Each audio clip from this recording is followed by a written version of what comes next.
Have you ever heard the claim that African Americans could not eat vanilla ice cream except on Independence Day? Well, today we're going to talk about it. And if you like stories like this, you want to hear more stories like this, you can do so at onemichistory.com. Also, if you'd like to support the channel, you can do so on my Buy Me Coffee on Patreon page in the description below. But without further ado, let's get started. Jim Crow laws enforced a racial segregation in the American South from the 1890s to the 1960s.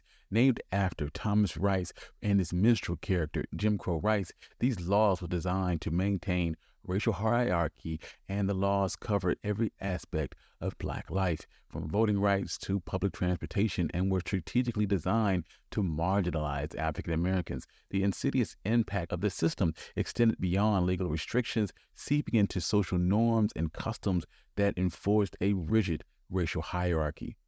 One particular instance of Jim Crow's absurdity was the claim that Black people were prohibited from eating vanilla ice cream except on Independence Day. While there is no direct evidence refuting or confirming this claim, that's because there was no laws or ordinances that expressly banned African Americans from consuming ice cream. This claim seems to have emerged from the societal arena, where riddled with prejudice and unspoken practices. To understand this concept, it's crucial to delve into the idea of Jim Crow laws and how they were formulated and implemented. Jim Crow came in two forms: laws and etiquette. Southern states instituted a rigid system of segregation laws that limited access to public facilities, businesses, transportation, and even leisure activities. But etiquette was unwritten rules that dictated how African Americans should perform in white society.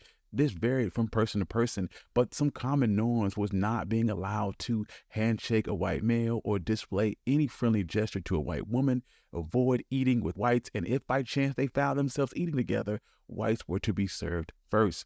For example, in the book Behind the Backlash, White Working Class Politics in Baltimore, 1940 to 1880 by Kenneth Dunn, Dunn mentions that segregated dining was the norm and asserted that Black people could not eat vanilla ice cream in the presence of white people except on July 4th, when everyone could eat anything. Another example is Maya Angelou's biography, I Know Why the Caged Bird Sings. Maya Angelou shares that people in her hometown believed that white people were so biased against Black people that they couldn't even buy vanilla ice cream except on July 4th.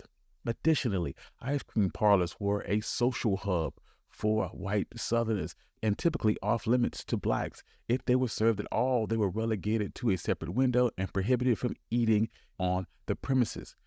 What the specific role that vanilla ice cream played in all of this customs seems to be a bit ambiguous. Perhaps the consumption of the popular flavor was merely seen as a privilege reserved for whites. Arguably, the restriction of vanilla ice cream could serve as a clear boundary between Blacks and whites and remind them of their secondary status. Vanilla ice cream seemed to have served as a metaphor of showcasing the unnerving realities of Jim Crow. And in light of this bias, African American community seems to have gravitated more towards butter pecan ice cream. Roasted peanuts were a favorite of Native American communities long before they were incorporated into desserts, but credit for popularizing butter pecan as a culinary delicacy goes to Black Southerners who were known to integrate pecans into traditional dishes, suggesting the familiarity and preference for the ingredient.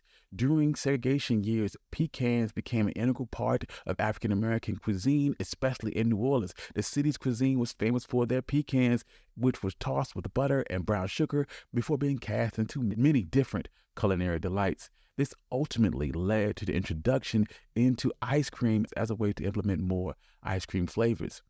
As African Americans produced, churned, and sold butter pecan through neighborhood parlors, this fostered a sense of community and shared identity and economic independence in these segregated spaces. Basketball player Shaquille O'Neal recounted in his 2001 autobiography, Shaq Talks Back, that his father scolded him for wanting vanilla ice cream and insisting that they only ate butter pecan. Celebrity chef Gerby Garvin recalled that butter pecan ice cream became a regular part of his family's tradition, and former NFL player Albert Hainsworth recalled that butter pecan was the flavor of Black people. In the end, the Jim Crow laws and resulting racial etiquettes created a severe societal divide. in the southern United States. And even when the context of something as simple as just consuming ice cream, while there's no actual law that prevented African Americans eating vanilla ice cream, there are enough personal stories that indicate that this etiquette practice did exist, at least in some forms, in the southern United States. And the rise of butter pecan as the African American flavor of choice exemplifies our resiliency in the face of adversity. And it's a testament how African Americans continue to communicate their culture through our foods.